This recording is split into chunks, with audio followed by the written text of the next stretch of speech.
What is your advice to CEOs, especially as it relates to PR, Hmm.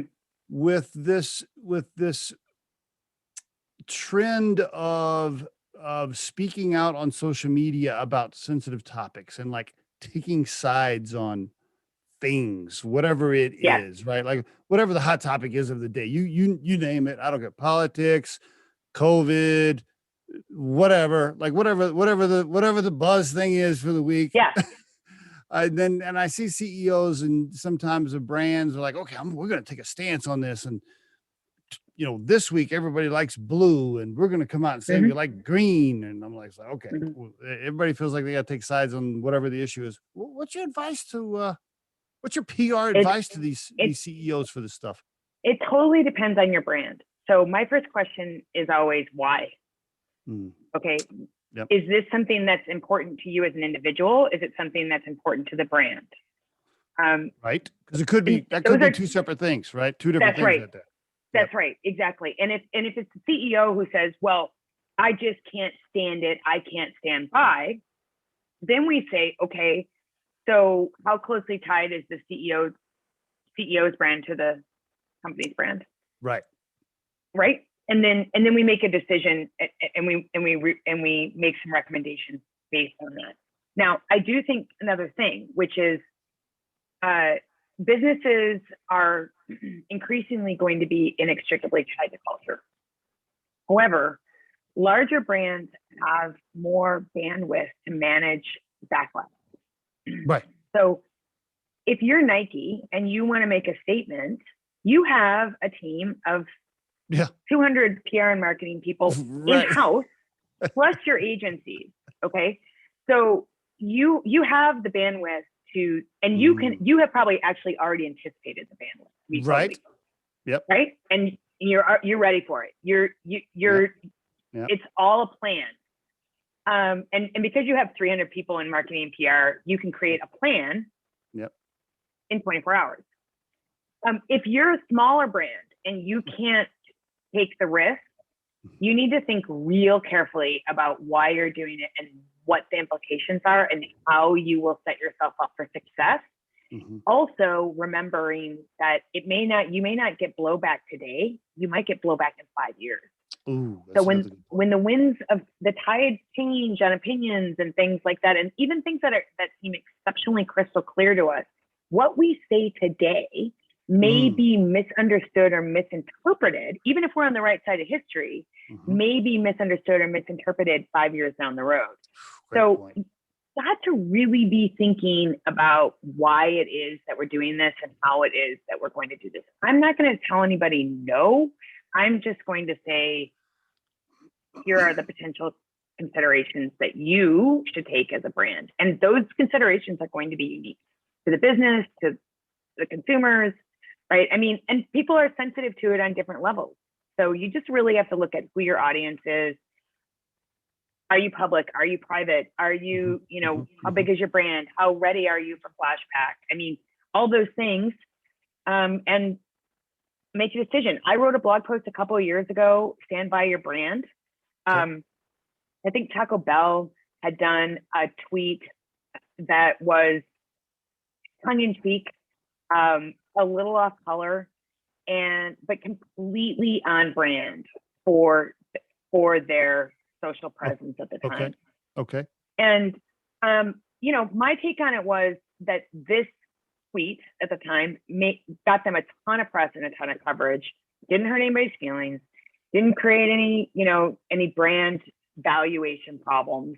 Okay. And had they gone the safe route, no one even would have paid attention. So, I mean, you have to consider sometimes when the risk is good to take. Burger King just made a huge splash a couple of weeks ago with Burger King. Oh. They did a tweet during Women's Month, right? And the tweet said, "Women belong in the kitchen." I didn't know that. I didn't hear, but I guess I didn't see that in the news. I missed that. Wow. So this is a bold statement. What was there? The next tweet? Yeah. The next tweet is, "We're contributing X number of dollars and supporting this organization that trains women chefs and makes sure that women have equal opportunities in kitchens around the globe. Interesting. Wow. Interesting. So they got a Interesting. ton of heat for that. Wow. And their Wow. CEO actually apologized. Wow. Okay. Okay. You know, it is a fascinating topic. I growing up, I'll be 54 this summer. So growing up, I don't like remember, maybe it was always this way. I don't know, but I don't remember. Of course, social media wasn't, you know, Yeah. like it is today, but I just don't remember. I don't remember brands and CEOs like taking sides on sensitive topics all the time. Like it seems, Well, they didn't have as many channels. I guess, I right? mean, Yeah. I guess you know, that's it. Yeah.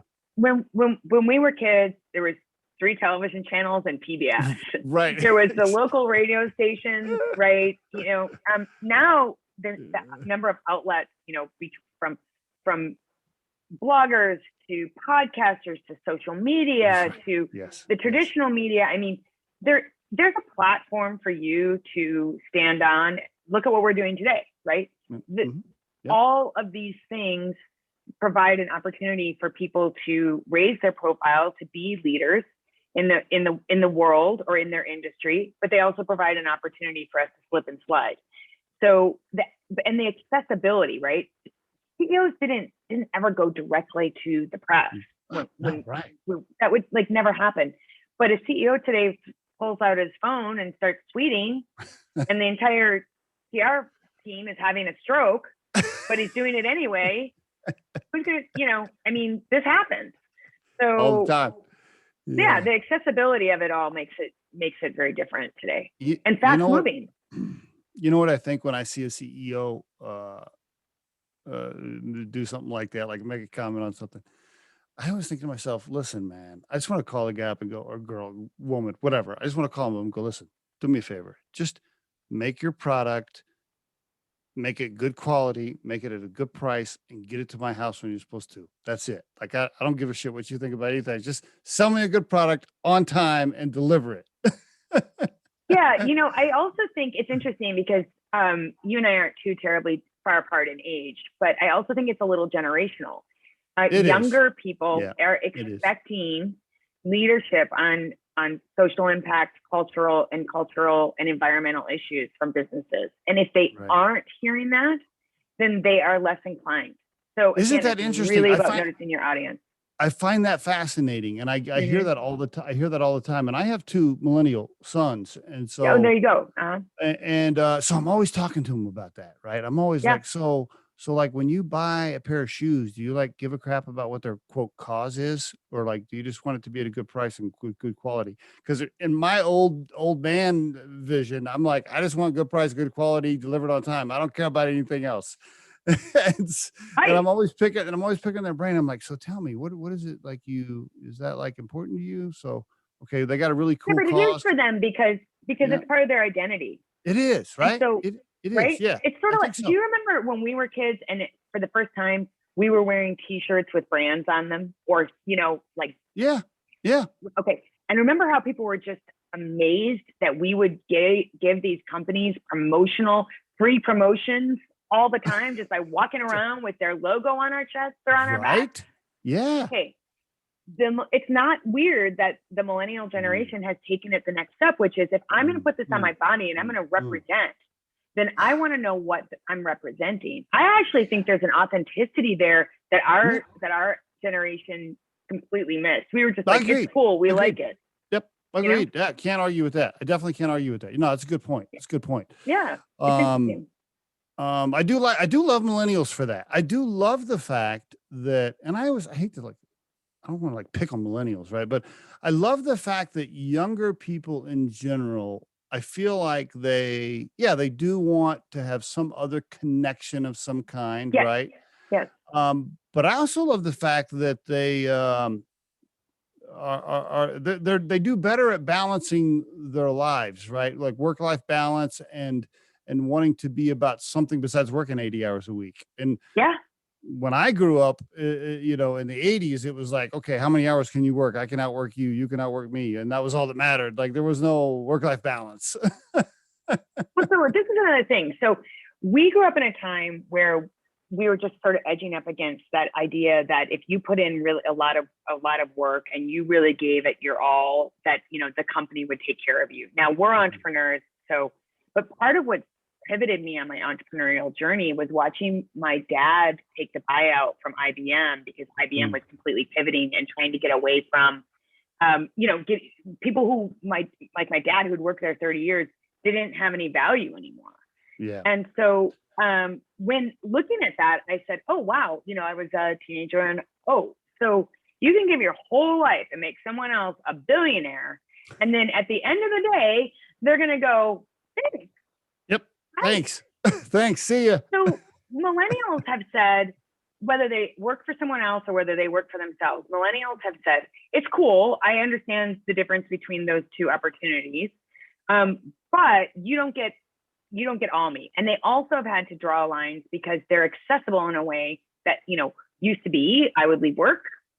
There was no way for my boss to get a hold of me. I mean, but now, right. That 24/7 communication. So they have had to create boundaries for themselves, culturally, financially, and socially, that are a direct reflection to what happened in the previous 30 years before they entered the workforce. So I get it. Yeah. That's a great point. You're right. You do have to be able to create boundaries, because if not, the smartphone will just make you work all the time. That's a really good point. When are you ever going to turn it off? Oh man, I feel sorry for folks that don't remember a world without that, because me and you, we were like, hey, when we left the office, or we were going from one location to another, like that was it. You weren't going to talk to me until I get to San Antonio. See you. This is why I don't want to have cell phone coverage on the planes, right? Yeah. I love being disconnected, even if the flight's only an hour and a half or 2 hours. Actual disconnection time. Okay, so the way I totally agree, and the way I relate to that, because I live in Colorado, when I get my Jeep and I go up in the mountains to go camping, I will purposely get over in a camping area, like in a forest road or something, and I will look at my phone, and if I still have service, I'll just keep going until I find a place where I don't have service. No, we have to have that. We have to have that space. Totally agree. Yep. We have to have that space. Millennials are creating it for themselves. We have to figure it out, because, you know, this has all happened to us, not, with us. And but yeah, I mean, totally you've got to unplug. I think to wrap up what we were talking about there, though, I do think it's fascinating with company and CEO social media comments, and I think it's going to tie heavily back into your PR business, because you're going to be able to help people either when they mess it up or when they're trying to decide what to communicate. I think there's a lot of opportunity area for you there, because we're never done.